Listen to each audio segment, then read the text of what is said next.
the ancient document, he eagerly scanned its contents, an expression of intense satisfaction overspreading his features. He was still perusing the paper when he heard footsteps approaching the library through the long corridor, followed an instant later by a knock. Depositing the precious document safely within an inside pocket, he swung the doors of the safe together, turning the handle so as to lock it securely, and crossing the library, unlocked and opened the door. The butler was standing there, and handed Scott a card, saying briefly, "A gentleman on private business must see Mr. Mainwaring or his secretary at once." Scott glanced at the card. It bore the name of J. Henry Carruthers, with a London address, and underneath had been hastily penciled the word "Important." "Show the gentleman up," he said. The butler bowed and was gone, and in an incredibly short time, while yet Scott's pulse throbbed wildly from his recent discovery, the stranger entered the room. He was a little above the average height, with a somewhat commanding presence, rather pale face, dark moustache, and black curling hair. He wore dark glasses and was dressed in a tweed suit, slightly travel-worn, but his manners were those of a gentleman. "Mr. Scott, I believe?" he said, addressing the secretary. "That is my name, sir. Please be seated. What can I do for you, Mr. Carruthers?"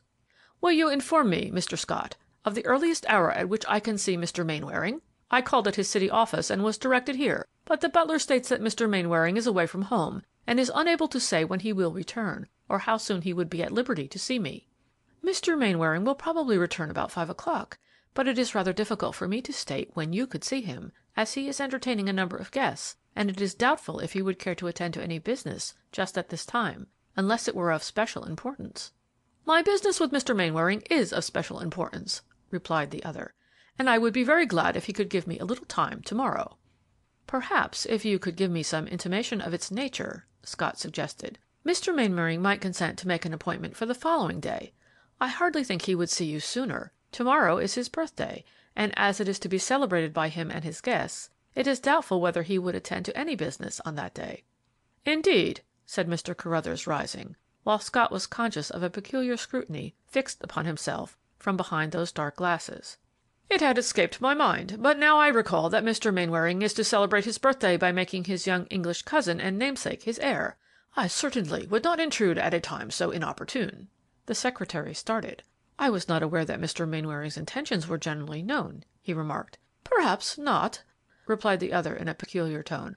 "I merely heard it mentioned, and all parties have my congratulations and best wishes. Kindly say to Mr. Mainwaring that when the happy event is over, I hope he will give me his earliest consideration. My address for the present will be the Arlington House. Do not take the trouble to ring. I can find my way." "You will find this way much shorter, sir," Scott replied, opening the door into the southern hall. Mr. Carruthers thanked him, and with a profound bow took his departure. As the hour was late, Scott found it necessary to devote himself at once to his work, and he had but just completed it when the sound of wheels was heard outside, and a few moments later his employer entered the room.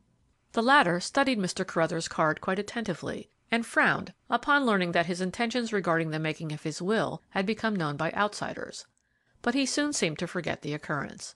Soon all were gathered around the dinner table, and the evening passed very pleasantly. When, at a late hour, Hugh Mainwaring, in the dimly lighted veranda, bade his guests good night, he grasped the hand of his namesake and said, in a tone remarkably tender, "Hugh, my boy, the distance is long between the 21st and the 50th milestones on the journey of life. Heaven grant that when you shall have reached the latter, you may look back over a brighter pathway than I do to-night." Then, as the young man passed, he murmured to himself, "If I could but have had just such a son as he." He did not see, though there was one who did, a woman's form glide away in the dim light, her eyes gleaming with malignant fire. End of chapter 3.